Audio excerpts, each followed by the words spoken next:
Hey, this is Gerd Handel, and welcome to the Inner Light Project. This show is for anyone who's wanting to lead a happier, healthier, and enlightened life. Create more self-love, inject more joy and abundance into their daily life. Join me for inspiring interviews and spiritual topics so you can shine your inner light. Hello and welcome to the Inner Light Project. My name is Gerd Handel, and today I want to share with you somebody who is all about the inner work guide for women. April McMurtry is a dynamic lunar facilitator who supports people on their path of growth and transformation through the practice of self-study in relationships with cycles. She is the founder of The Moon is My Calendar and published the book The New Moon Calendar since 2014. Hi, April. I'm so grateful to have you on the show and thank you for joining us today. Thank you, Gerds. Thank you for having me. Oh, bless you. I can't wait for this conversation. It's already getting exciting beforehand. Mm-hmm. I would love for you to share what your life was like before you became a dynamic lunar facilitator. Yeah. Before, there's such a contrast before working with the moon and but the before and after. It's almost like night and day, no pun intended, but it is one of the biggest things of, in lunar facilitation and even just like the creative lunar connection, in connecting with the moon, it helps us have a rhythm. And so my life before really was chaotic in like a fun way sometimes, but in also like more breakdowns and more just the kinds of things that chaos can bring, where it's like, I don't know what's for dinner. I'm too hungry to decide. There's no food in the refrigerator. I didn't plan ahead. So that kind of thing of like the sort of like the whirlwind of life. And in part of the process of lunar facilitation and working with people and connecting with cycles is looking at sort of the stages of awareness and the cycles of awareness that we have. And that a first stage is being blindsided. So I think I would describe the before as like a lot of my life was like getting blindsided by things. Whether that was, let me just think of examples, like I mentioned with just even the meal preparation. And so all the things that come from that then are not being calm, of kind of having that like on edge energy. Even something like the being blindsided by every year when the winter holidays came around, or even when birthdays would come around, where I was like in the rush at the end to, oh my gosh, I didn't plan ahead. I didn't get presents. I didn't now my birthday's coming and I'm not ready and I didn't plan anything. And so it just had that kind of chaotic last minute kind of energy. And so working with the lunar cycle just creates such a beautiful rhythm. And it's really like the moon is a rhythm keeper. And so when we can align with and pay attention to and have an awareness of that, instead of, and even getting blindsided, like all of a sudden it's a full moon. Where did that come from? I wasn't paying attention all along. And now just, how did this happen? And so working with the lunar cycle then is more than just the new moon and more than just the full moon. It really is paying attention to every phase and stage along the way. So that's part of this deepening of a practice. And I will say, when I first started connecting with the moon, and this is more than 15 years ago. Wow. When I became a mother. So a part of that transition into and the initiation of parenthood and motherhood was, I realized I need a rhythm. It's not just me, it's me taking care of a being who needs rhythm around eating and sleeping and playing and, activity and rest. So I didn't have it to anchor that. And it was just like a very, very clear that was needed.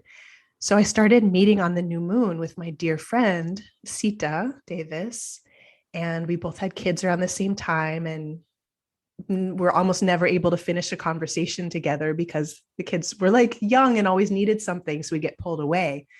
So we created this very special time to connect on the new moon for many years. And that just started to create a rhythm, being on the moon's time, not like, oh, on Friday night we're going to meet, or it was like, when is the actual new moon, and aligning in that way. Wow. Cycle after cycle. And it started to bring more rhythm into my life. And so that's, I think, one of the the biggest before and after is that kind of the chaos, the last minute, the being blindsided, to really having a rhythm and being able to anchor that energy, which is very grounding energy. And it allows for creativity, and, it's very dynamic, but it has a rhythm. Yeah. It's interesting you say that, because I remember the first time I discovered about the moon. Like, obviously when you're younger, you look at the moon and you're like, oh, that's so pretty. Mm-hmm. And you're like, oh, there's something magical about it, but you can never really pinpoint what it is. And then I think it was a few years ago, I kind of found this book that talked about the new moon and the full moon. And it was called Moonology. And that's when I was like, oh my God, it makes sense. And like I spotted that like my period would start closer to a full moon. And you're right, the more I kind of dived deep into it and understood it, the more I kind of started to understand myself and my cycle better. Mm-hmm. Yeah. And we were talking earlier about cycles within cycles. Yeah. Or I just had mentioned that, and you sounded like, wait, what? That blew my mind. Yeah. So that the lunar cycle is one cycle of many cycles that have a kind of a parallel energy. And so there's different entry points into, aligning this kind of rhythm. And the most micro level of the lunar cycle is the breath cycle. Oh. And it follows that same. So this is, and I have videos on this, and most of my classes I will actually open with just this very simple practice. And it's a way for anybody who really wants to like have an embodied experience of the lunar cycle. Because honestly, like, I could read all the books, and I tried to understand the moon through reading. And I was like, something's not sticking. Why do I not get it?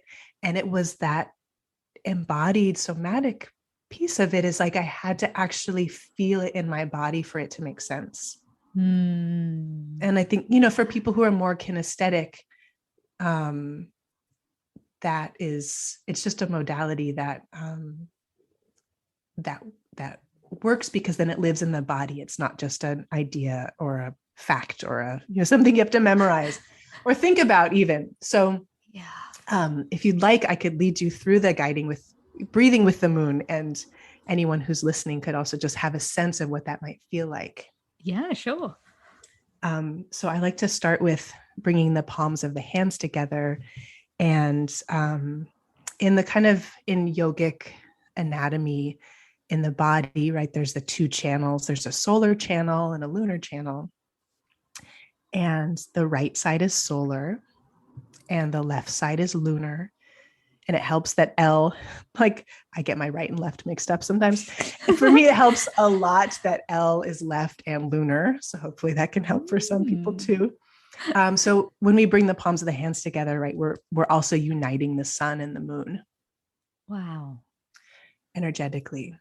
And it's so simple. And it's like, I think when the light bulbs went off for me was that, oh, this is all lives in the body. And it's also a part of the cosmos and this external nature that's also internal. Yeah. And it's fascinating you're saying that, because I remember, but it's not linked to moons, but it kind of makes sense with what you're saying. Like the masculine and feminine energy, on one side is masculine energy, on one side it's the feminine energy.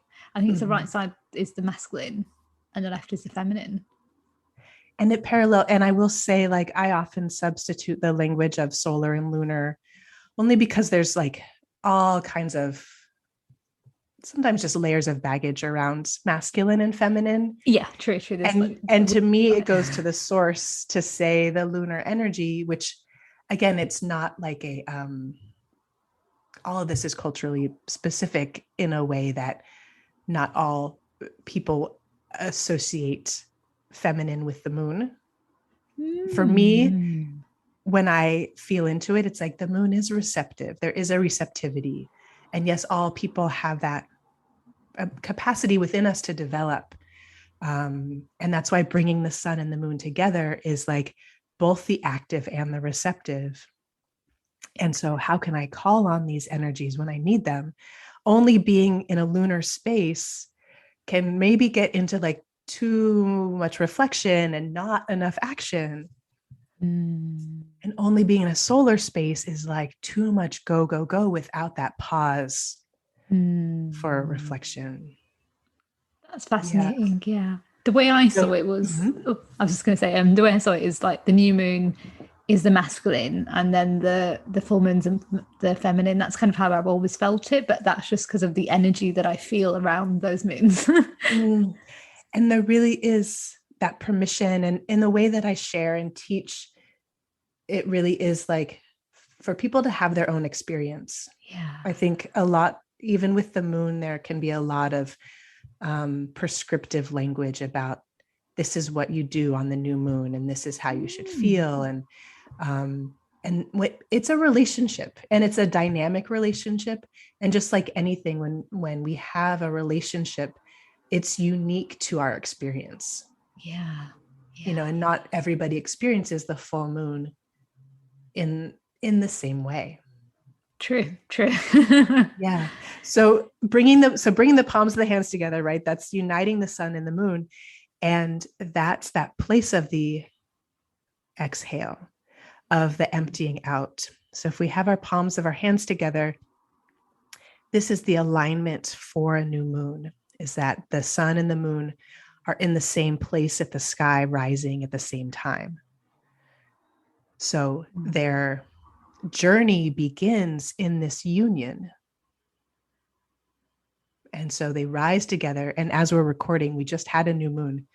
So, so the sun, the moon is like right close by the sun. And that's that time when the moon is kind of traveling in this invisible realm, because the light of the sun is so bright. The moon doesn't stand out on her own. It's a whole journey, right? The moon takes us on this quest or this journey. And so then with that exhale and the hands together for breathing with the moon, once we start to inhale and we can open up our hands, and this experience of expansion in the body also mirrors that expansion of the moon and growing in light.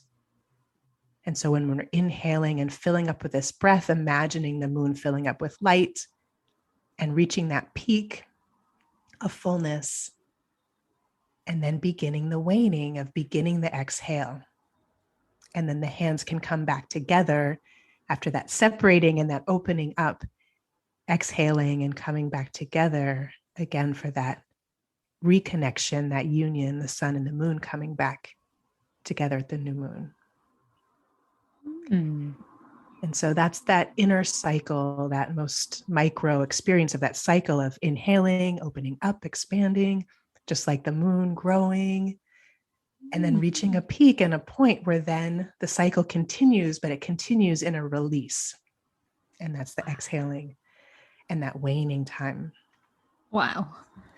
So it's really simple, right? It's like, and everything. I mean, the breath is a teacher and the moon is a teacher, and they follow the same rhythm and pattern, and bring in that energy of understanding of, oh, there's times to expand and open up, and there's times to release and let go and find that pause and stillness. Wow. Yeah. That was so powerful. Like, and it was only for like 2 minutes, but wow, oh yeah. Wow. And I used to, part of the before and after is, I used to be so revved up, like so with adrenal fatigue, and I remember like having just muscle twitches randomly. and my hair was falling out. And this was after having 2 kids. And I was just running on that full solar go mode because I didn't really have models. And most of us don't, hopefully more now, but most of us don't have those models because of, I don't know, I think we're just taught, and a lot of the economic systems run on us running ourselves into the ground. Yeah. I think we knew, like our ancestors knew back in the day. They might not have understood it fully, but they had a connection with the moon, and they understood, like, even like when to harvest and, like, the moon's energy. I think somewhere down the line that information got like disappeared, and I think a lot of us are like coming back home now to that, to know that wisdom. Yeah.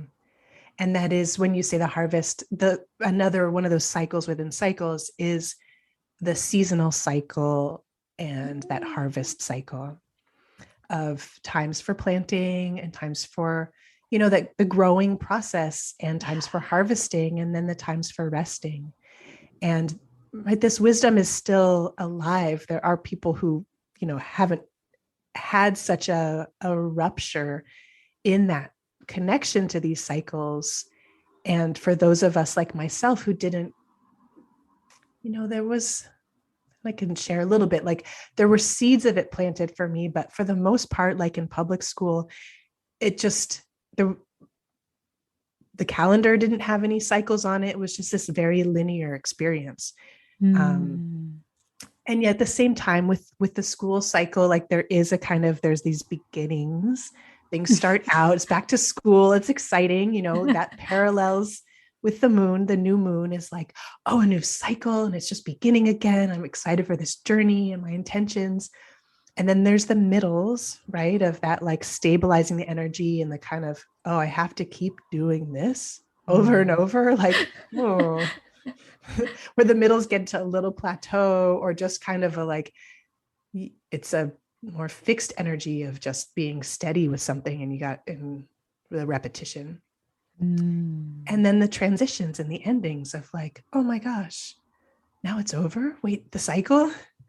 And so in this way, it's a way, and that's part of the lunar facilitation, is like, it's a way of thinking about our lives, of orienting ourselves. It's a way of thinking about our businesses.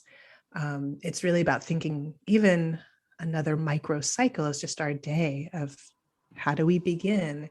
What do we need to sustain throughout the day? And then how do we transition to end?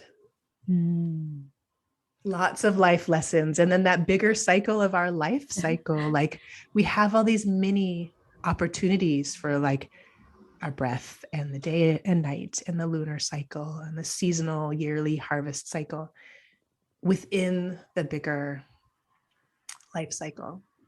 Wow. I get, from what I'm picking up with what you're saying, it sounds like it's, the moon represents being present, and being present in the present moment. Yeah. And that really is one of the, really what the benefit can be, is to be present with the moon calls us into presence with ourself.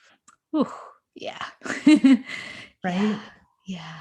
And how that is not the same every day. True. And the moon is like this, just a beautiful teacher and guide of, the moon is not getting stuck in particular phases of saying, like, I just want to be full, and I don't want to stop. I'm just going to stay this way. Or maybe I feel the expectation that I should only be a certain way, so I'm just going to stay that way. But to learn from the moon is to learn about ourselves, of, how do I let myself go through all those phases as well? Yeah. It's, oh, there was something coming up then, I forgot now. Oh, what was it? But the presence, right, of staying present, of having it a reminder that the moon, looking to the moon, can be a way to remember our own process and our journey, and kind of to be with whatever phase that we're in. Yeah, I remembered it. Good. Yeah. It was about, like, how the moon just the moon just, like, follows its journey and doesn't try to control it or try to hold it like, the same shape every single day. It moves and it evolves, and that's how we kind of as humans need to be. We need to evolve, be kind, be forgiving to ourselves, forgiving to others, and we can keep evolving like the moon. Yeah.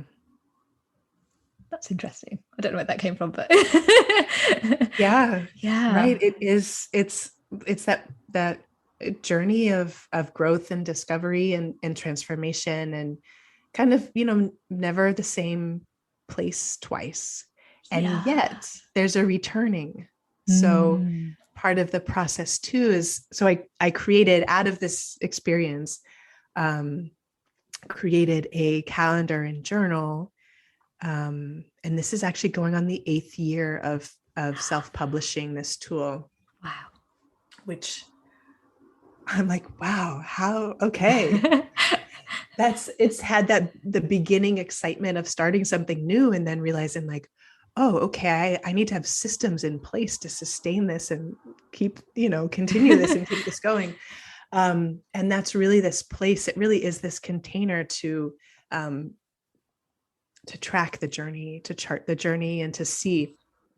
And now I can look back and see some of the intentions that I had and some of the things that just in my own personal life was working on, both how far I've come, celebrating that, and also some of those same things, they just cycle back around, and I get another opportunity from a different vantage point to, I was going to say to work on, but it's not always like, oh, it's like work. It's almost like this polishing, or this, I would say like polishing or smoothing out. And one of those things, I can reflect on like over and over every cycle. I was just this like, please help me to show up ready and right on time. I felt like I was always behind and always bringing my kids to school late. And then the anxiety that like builds up about being late, and all of that was just such a daily struggle. The morning was like this, just the struggle to get out of the house. And so I realized I was like, I don't want to start my day this way. And I don't want my kids to be in this state of like, heightened, like, it's like a nervous system activation where it's like, okay, go. Yeah. Get out, go, get in the car. Okay. And I didn't want to, oh man. And I can hardly believe my life used to be like that. There's so much more ease. And I think that's another part of working with the moon, is like, how do I find those places of ease? And it doesn't mean that it's not like difficult or whatever the challenge may be, but bringing more ease to that and bringing more flow to that. Again, it's so night and day. It is so night and day. And so just getting to enjoy that ease, but also to see sometimes that challenge comes back around, and often it's because of needing a new kind of structure. And so that's kind of that beauty too of how the moon can just flow, and also needs a container and a structure to support that flow. Yeah. And I'm just going to say, as you were saying that, it was making me think like, again, it's all about being present. And it reminds me of our ancestors. Our ancestors would presently wake up and, do things, where we've become a society of like, get up, go, coffee, run out the door with your breakfast in your mouth, like overstimulate yourself at work, then come home and stress yourself even more. Like, whereas our ancestors had that cycle, right? Oh, it's time to go home now because it's getting dark. Right, it's time to eat. They had that flow. They weren't consistently checking their watches, or they didn't even have phones in those days. Like, they weren't looking at that. They were just being present and evolving and growing with, I guess, with the moon. And in tune, right? Because seasonally it shifts and changes. So even with, like in the Northern Hemisphere, the days are getting shorter and it's noticeable. This is the waning time of the year. And when we're paying attention to that, we can notice the subtleties and the shifts, which calls us into presence. I mean, it asks for our presence to be present with this shifting, especially of the seasons. And I think too, for humans, we've been given this false sense of everything being in season all the time. And it really has such a huge impact. And to, even to think like, oh, I could have strawberries anytime that I want, any like middle of whenever, they're always available. And really one of the other lessons of the moon is like, no, there is actually a time when the moon is not available and not visible. And it happens during the waning time. And the 3 days around the new moon is like, even if you wanted to see the moon, like even if you wanted a strawberry or whatever the thing is that is on demand. I mean, we've created an expectation that everything is on demand. And it's so damaging on so many levels, this instantaneousness. And to actually honor the moon for saying, all right, I will see you on the other side of this cycle, but I'm like, peace out. I'm in hiding. You can't even find me. You won't be able to find me, even if you wanted to. And so in a lot of what I share and teach is like, well, how can we bring some of these lessons from the moon into our own daily life, into our personal life, and then apply that? I mean, if we applied that to even just business on the whole, it would just have such a shift. And it's this honoring of a natural cycle that renews itself. And that's part of it. Maybe that's kind of what you were saying when you were talking about that evolving, is like, there is this, in order to renew ourselves, we do need to take that time to step back. And that's in that waning time and around that new moon time. And it's kind of like what you were just saying earlier as well. I was picturing as you were talking about it, like it's like crops as well. Like back in the day, like we didn't have crops 24/7. Like there's only, wheat would be harvested at a certain time, certain crops would be harvested at a certain time, and it went with the moon and the sun cycle. But now, like you said, we have this demand for it all the time. So we're not getting the same nutrients as well because it's not with the cycle. I know. And it's really, I mean, it's thrown us all out of balance. And it's part of contributing to throwing just like the earth cycles out of balance. It's like, whose idea was this? Like, where are we going with this? I don't know. I see, and I definitely see trends of like, it's not even a reversing that. It's just a realigning. It's a remembering, and it's a realigning of what does it mean to actually be in season? And how can I be in season with myself? And so this gets into one of the other parallel cycles of the menstrual cycle. And that cycle has its own, very parallel to the lunar cycle and the seasonal cycle. And actually, I don't know if you're familiar with the book Wild Power. I'm not, no. By Alexandra Pope and Sharni Hugo Wurlitzer. They have, I think you can find them online at the Red School. And they do menstrual cycle, education and awareness and menopause. They just had a new book coming out too. But what I love in the way, and I had sort of already come to this conclusion myself, but it really helped to read the way that they write in Wild Power about the inner seasons of drawing that parallel seasonally of, okay, winter time and into spring. That's like new moon is more of that winter energy. Into spring is that waxing and opening up. And so the time of bleeding in the cycle is more like that winter energy, that kind of hibernation and in the cave and needing to withdraw a little bit. And I wasn't taught that. I was taught like, okay, just like keep going, like cover it up and just like push on through. So damaging. I have had such, I still menstruate, and I have had much more ease, like the ease that comes from when I really do honor being in season with myself I'll just keep saying it. It's night and day. It's so, it's such a noticeable difference.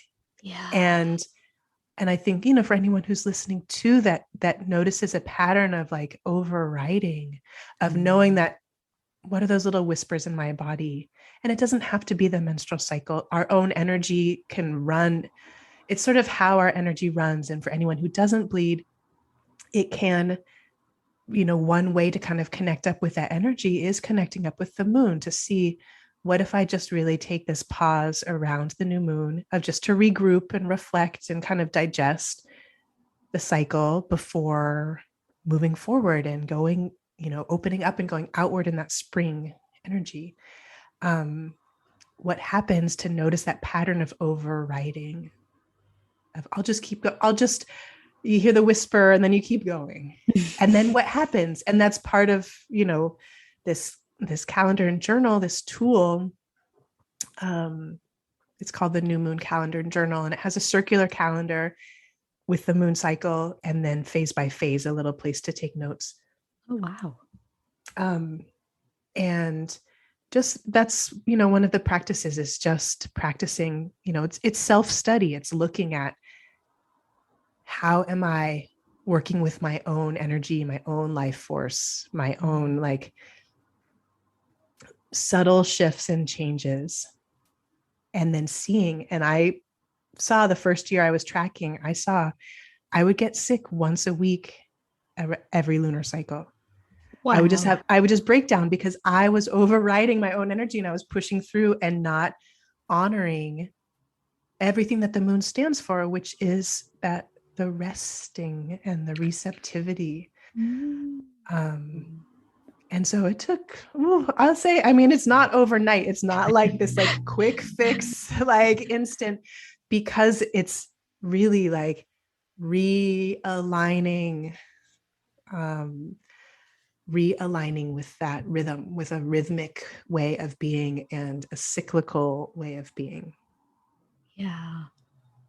It's almost like what I'm hearing, everything you're saying is the moon is a representation of coming back home to yourself and trusting your own inner rhythm versus the outer rhythm of the world.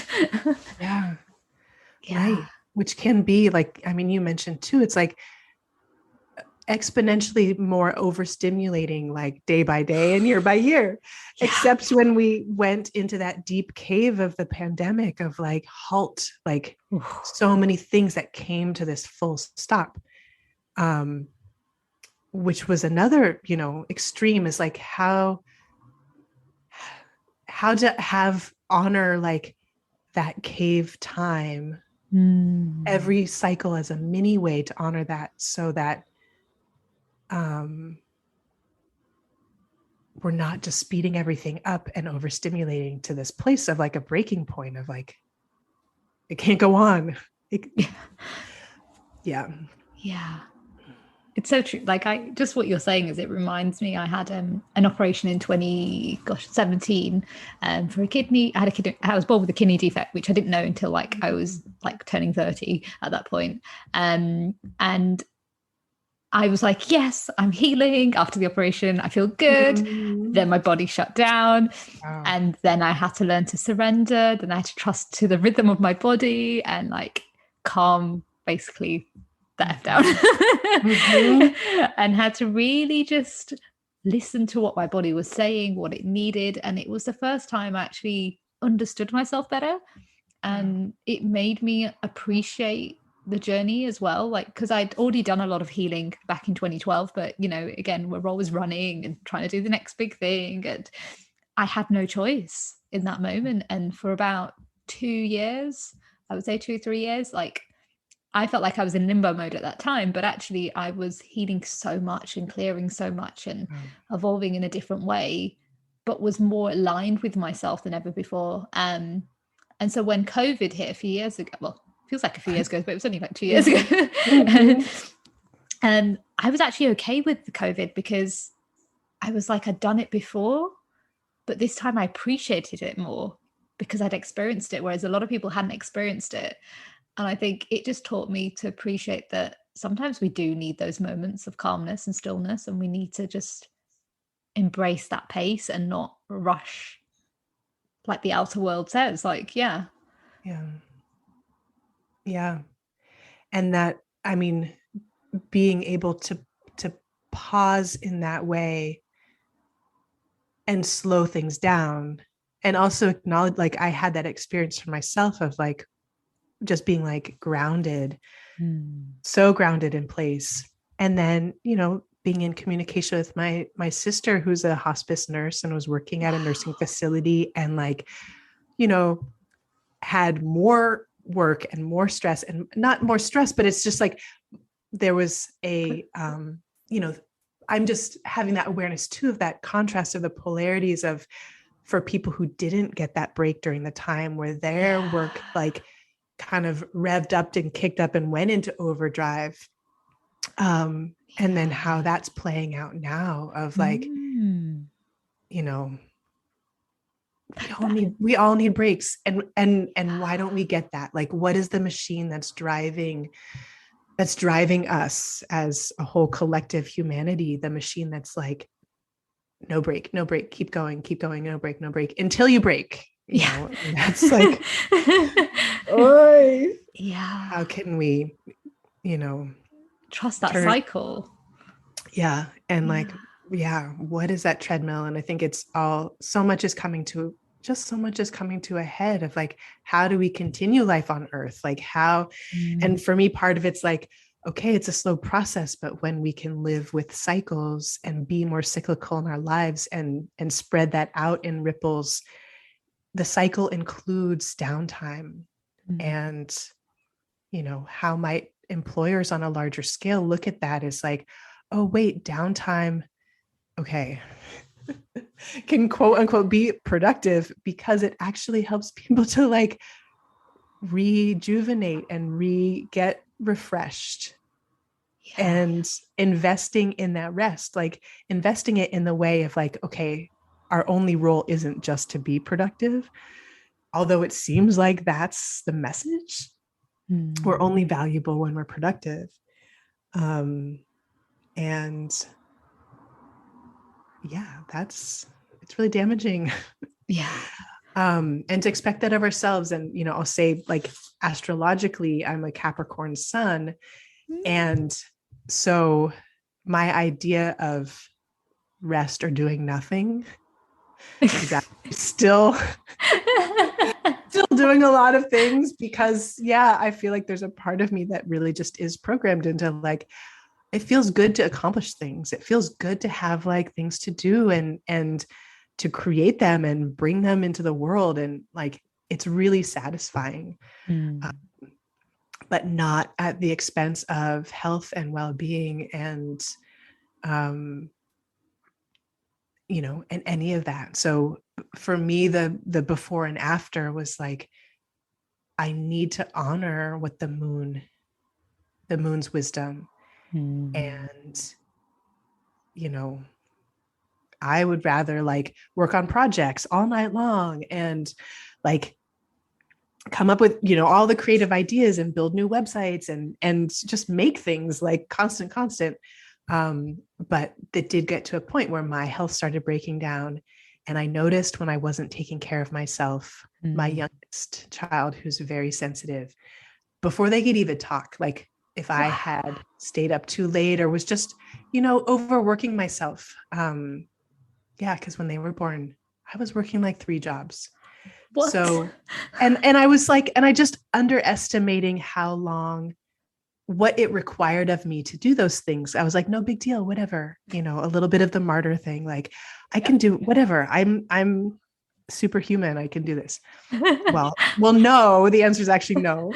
And my youngest child would, if I wouldn't take care of myself just one day, the next day they'd get a cough.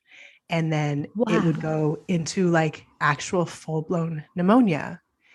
And I just had to stop. Like at that point, I was like, I cannot function. I'm so beside myself and, scared for my child. And they were still in preschool at the time. They were so sensitive to me and how I was, my own energy, that that's around the time when I created the calendar for the moon and started really shifting my attention to the focus on this work. It's like, this is not sustainable.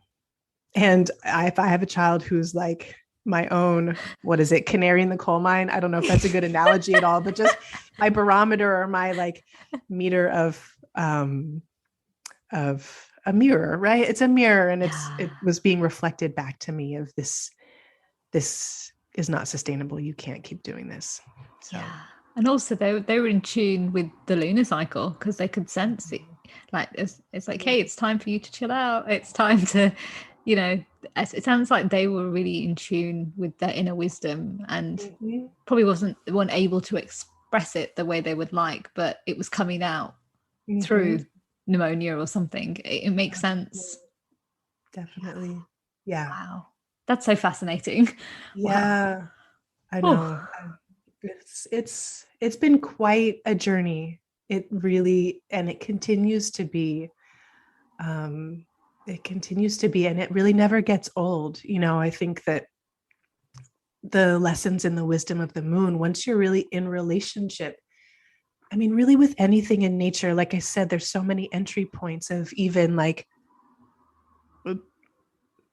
trees will show us this same expression of what is it like to have that outward expression and go into spring and to grow new leaves and to blossom and open up.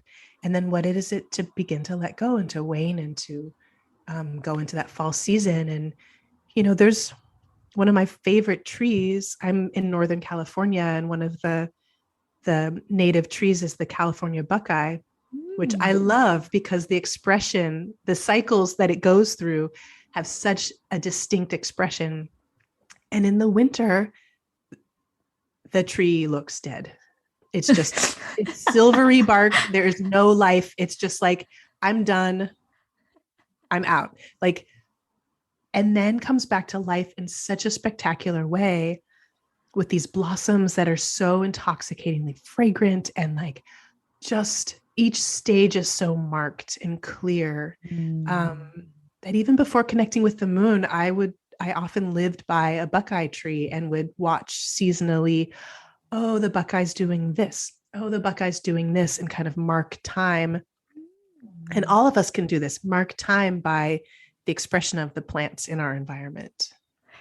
That's so fascinating you're saying that, because I have quite a lot of plants where I am, and one of my plants inside has looked kind of like ill or dead for like probably like 6 months, and I just kept feeding it water. I'm like, should I dump it? Should I not dump it? And like I was in two minds about it. And then today I saw a fresh pair of leaves and I was like, oh, it was in its cycle. Mm-hmm. And it's interesting you said that, because it makes sense. Like plants have a cycle. Plants have that season where they're, shining bright, and then suddenly they cleanse, or they go into their cocoon and then come out again. And and that's exactly right, of that going into the cocoon, of what might that look like. And so part of it is planning ahead of how can I offer myself that time of cocoon, and working with the lunar cycle offers a way to kind of see at what point, when we track our own patterns, to see where could I benefit from that the most. And just like every plant, I mean, there are evergreens that don't lose their leaves. So true. That's cool. I'm not necessarily aspiring to that, but like, that's amazing. But also to see like, some harvests, like the pomegranates, in my neighborhood, there's several trees, is like their harvest is coming up. And so some things that get harvested later, like in October, November, and then other plants like sweet peas or, sugar snap peas or something that gets harvested early on in spring. Everything has its own harvest cycle. And so that's another cycle that I work with. And I'm actually I've been wanting to open this program for like almost 5 years. And I think sometimes some things just really take their time and are like, need their time to develop. And that's living our own harvest cycle. Ooh. Right. And Love it. And it doesn't mean that it's the same for everybody. And yet it's a pattern and it's a cycle that we're working with anyway, whether or not we're intentional about it. And sometimes, you know, myself included, like most of this stuff I didn't know or live like 10 years ago was just really like reaching and looking and seeking, like there has to be another model, another way to be and live. And so working with a harvest cycle as a reference point to see, to not like force or push things before they're ready. And sometimes, yes, we have to do things before we're ready, because like, I mean, like with kids, like I would have never been so-called ready to have a child. So if I waited till I was ready, I wouldn't have kids, because I was like, what am I getting into? And if I knew what I was getting into, would I actually like still go for it? So yes, sometimes like it might help, you know, to just, even with producing the calendar, of like, I didn't quite know all of what that involved. And so I needed to do it before I was totally ready to know, and then learn along the way. Because they're always still going to be learning. But yeah, wow. living wow. the cycle. And yeah, it's powerful. It needs to be birthed. I know. I was almost ready in spring, and then other things came up where I was like, I was grateful for the time and the space, and what it has actually allowed me to be present with my kids as they, you know, just thinking that my youngest was in preschool when all of this started, this work with the moon, and they were born on a full moon. And so they're definitely like my moon child. They pick up on a lot of the cosmic airwaves. Yeah, I feel like a lot of it, this work really landed because of after they were born, is like when a lot of things just started. They were going in one trajectory, and was like, nope, whoops, you turn and go the back roads and get lost in the woods, and yeah, all of that. To now they're about ready to go to middle school and are, you know, in a whole different, and that's part of, right, being present, for me at least, being present as a parent, to see the things that my kids need at different stages and phases of their life. That is also constantly changing. And so how is it to keep up to, just even to keep up to date or up to speed with how dynamic the changes are? And if I'm like still in the past, a year is like, I'm not meeting those needs in the moment, or the person in the moment, because of change being constant. Change is so being constant. There's a beautiful Rumi quote. Let me see if I can find it. But it really is about like, just like the moon, we go through phases. And so to know me is to like meet me in this moment. Wow, that's so true. And there's a beautiful children's book as well about the moon that really is like how it was like the sun is like courting the moon, and the moon is like, okay, if you make me a beautiful dress that, you know, fits me perfectly, then I will travel with you always in the sky. Wow. And so the moon would make this dress for like the full moon, and then the moon would show up as like a sliver of this crescent, and was like, no, that dress doesn't fit me. You know, the name of the story is Why the Moon is Free. And it's in a book that's produced it's in Spanish and English. So, ¿Por qué la luna es libre? Like, why is the moon free? she's always changing. And so the sun could never like pin her down into one shape or one expression. Wow. I love kids. I mean, yeah, children's books, I feel like they say the things in ways where it's like, it's so deep and it can just be even communicated through pictures. Yeah, gosh, that's amazing. And I'm just going to say, regarding the harvest, harvest is whenever it's meant to be, just like you were saying. So your harvest is when it's supposed to be. Yeah. Oh, that's Right. It's cool. Like we assume harvest is in like is it kind of like autumn, just before autumn, isn't it? The harvest season, I think it is. But actually, we can harvest whenever our souls need to harvest. There's no set timing. Yeah. Gosh, that is so and fascinating. again, and having the language for that. And that's what, and as I continue to learn and have this framework evolve for facilitating in a way that is lunar, that has the language of cycles and works with the language of the harvest, so we can understand like, oh, I'm in a harvesting time, or oh, I'm actually in that. When you were describing the post operation of like having like, oh, I'm actually in that stillness cave, like not out in the world time.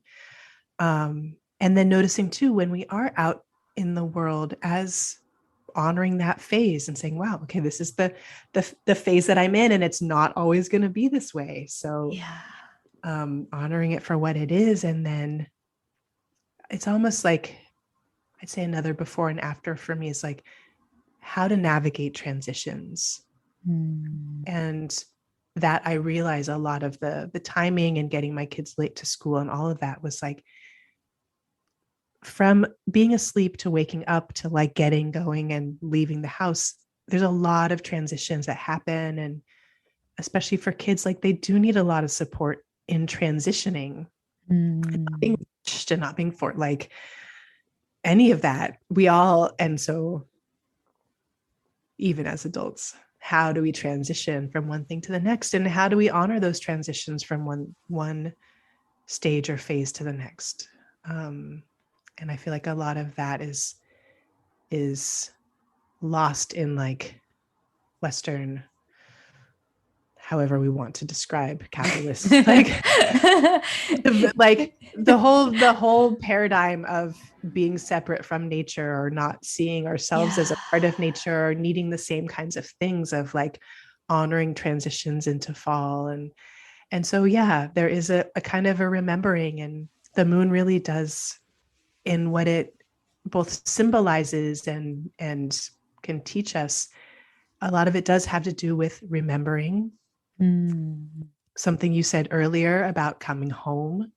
The moon is that more home, like container, place to be, to recharge and have like intimate connections and things that aren't in the spotlight or out in the world, or it's a more private space. And so all of those,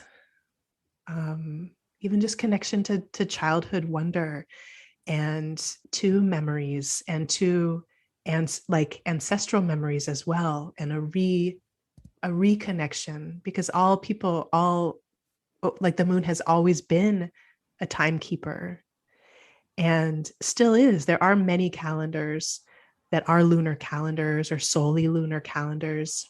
And it really is just the Gregorian calendar that was like, the moon is too complicated. It's like throwing things off. It's making things difficult. I mean, do you hear the language I'm using? It's like, it's making things difficult by not conforming. We need to come up with another way where things are nice and tidy and organized and predictable, right? Predictable, repeatable. If we just go with the moon, it's going to just like really mess things up. Which, I mean, it's understandable because the moon has its own, like sometimes there's 12 moons in a year. Sometimes there's 13 moons in a year. Sometimes there's 29 days in a cycle. Sometimes there's 30 days in a cycle, because it's 29.5. Yeah. And this was all figured out. I know this is starting now in a whole, I feel myself like, oh, getting like revved up to a whole nother direction of this. But I will say, like, this was all figured out. I'm reading a brilliant book called The Human Cosmos. And it really, it's even helping for me to see my being so drawn to the moon and to calendars and to time and this kind of reconnection. And what does it mean to align with lunar time? And, you know, lunar time, like running parallel. Yes, we have a Gregorian calendar and it's linear and it's predictable and it's nice and tidy, and that can help with certain activities.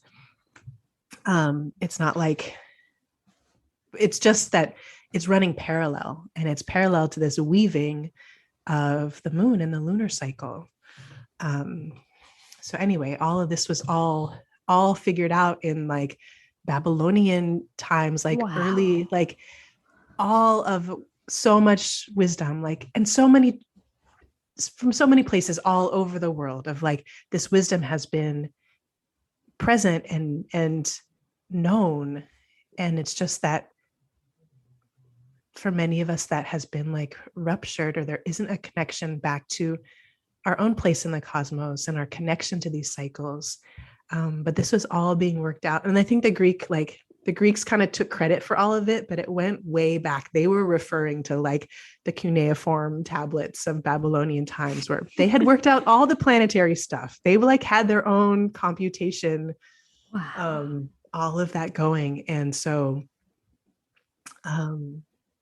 gosh, it's yeah. Fascinating. It's really fascinating, but it makes sense. All of it makes sense, and it's that whole coming back home to them, like to yourself. And I did want to ask that question before I forget. What are your 5 top tips for someone who wants to understand their lunar cycle, but they don't really kind of know where to start? Yeah, I mean, I will often, like, my way of starting is like, go deep. There's maybe more surface level to start with, you know. I would say the starting place is noticing, like, can I notice the moon throughout the whole cycle at different times and check in with myself? So just like with our breath, you know, if you have a meditation practice or just even knowing the importance of the awareness of the breath, in a similar way, can I notice my breath throughout the day? Am I holding my breath? Am I breathing shallow? That practice of noticing the breath, that practice of noticing the moon, can bring us into that presence that you keep referring to and referencing. And so I would say my way of going deep, then, one of the tips is like, can you follow a lunar cycle, every phase, an entire cycle? And this kind of has these 2 threads for me. Is one is, I know this when I lose track of the moon, I also lose track of myself. And so staying connected to the moon helps me to stay connected with myself. So, and then another tip is just asking these 2 simple questions, is just even asking the question of, where is the moon right now? And how do I kind of reference, like, access that? And yes, there's like apps, and there's the Farmer's Almanac, and there's ways to kind of like look up the numbers in the table. But can I like find a way of embodying the lunar cycle where I can feel like, where is the moon right now? Is the moon growing and waxing and building? Did it just start out in the fresh new lunar cycle, or is it about to end? And then along with that question of, where am I right now in my own cycles? Just as a way of locating, a way of locating, where am I? Am I needing to go inward right now? Or am I actually, do I really need to go out and connect and have more of that outward, spiraling inward, spiraling outward? Where am I right now? And then where's the moon right now? Opening up and waxing, or beginning to release and wane. So that's kind of like grouped together, following the moon for a cycle. And I actually have it's called the Lunar Cycle Quest, where I recorded a short audio. It's like a meditation, but it's more like the communication of this lunar wisdom of all the things that I have learned from the moon, that I put into little audios. And so there's one for each day of the lunar cycle. And so listening in to see what might this phase have to teach me. And so that's kind of this tracking. And then, if you do work with a circular calendar, however, with journaling, of just keeping a record to see your own patterns of energy and seeing it's almost like collecting data on ourselves. And some of the basics of, I just track how many hours of sleep did I have, what was the tone of my day, did I do certain practices, and kind of what is my appetite, and noticing how that changes too, and kind of how these different things affect each other. And noticing what are all the ways, the tips, just for I would say that's the main thing, is what are some of the steps to take to develop this relationship or deepen this relationship. And a lot of people that I talk to that even, have worked with the moon still are, it's there's such a mystery that's still there. What are the inner workings of the moon? I want to connect with the moon. How do I even, where do I start? And I think with anything, you can start where you are and kind of getting into that stream and that flow, and knowing that it's just like I said, that it's running parallel to this more linear time.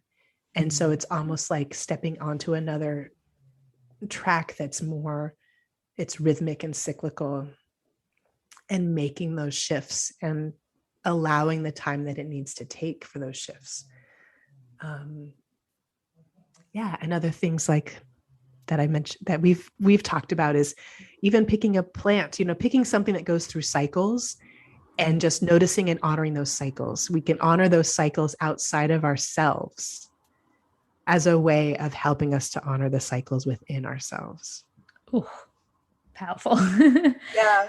And I'm I have not been counting. I'm I wish, here's my bullet points, top 5, but that's, for me, that kind of covers, I'm sure I think of 5 more when we get off the call, but that's, I think I'll say one more thing is just creating your own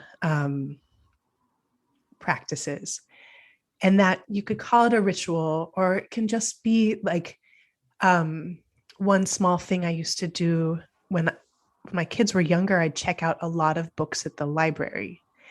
And like I said, my life was in chaos. And so I was where's all the books? Oh no, are they due yet? Are they overdue? Oh my gosh. That's the kind of chaos I'm talking about, especially when you have a lot of things you're trying to keep track of in life. Library books can really just throw this curveball. So looking and seeing, whether it's in your business or in your personal life, what are the things I can make more rhythmic? When there's rhythm, then there's everything just can settle. And so with the library books, I said, okay, I'm going to check out the library books around the new moon in the beginning of the cycle. And then once I know, we'll read them. And then by the end of the cycle, whether or not we've read all of them or not, I'll return them at the end of the cycle in that waiting time. And so when that could become more rhythmic, there was one less thing that in my mind would just oh no, did I forget this? Oh no, is it late? Am I going to get a fee? Right? Any of those things. So that would be another sort of next level, is to kind of do inventory in your life of what are the things that you can make more rhythmic. That's really powerful. Yeah. Thank you, April, for just sharing your light and just doing the amazing work that you do, and just trusting the wisdom from within and listening to the lunar cycle. Yeah, it's my pleasure. Thank you so much for this conversation. It really has been joyful. Wow. I don't know about you guys, but I'm actually blown away by this episode about how powerful the moon and our cycles actually are, and how everything is linked, and the power of just really taking time out and listening from within. It's so important to trust in your intuition and trust in your cycles. Unfortunately, that's the end of the show. Before I leave, I want to leave you with this quote. Sometimes, like the moon, you have to go through phases whether you like it or not. That's a quote by Marie Truppier. Take care, my sisters. Bye. For more information about the show or how to trust your inner light, visit my new coaching program at gerdshundel.com. And remember, stay happy, stay healthy, stay lit.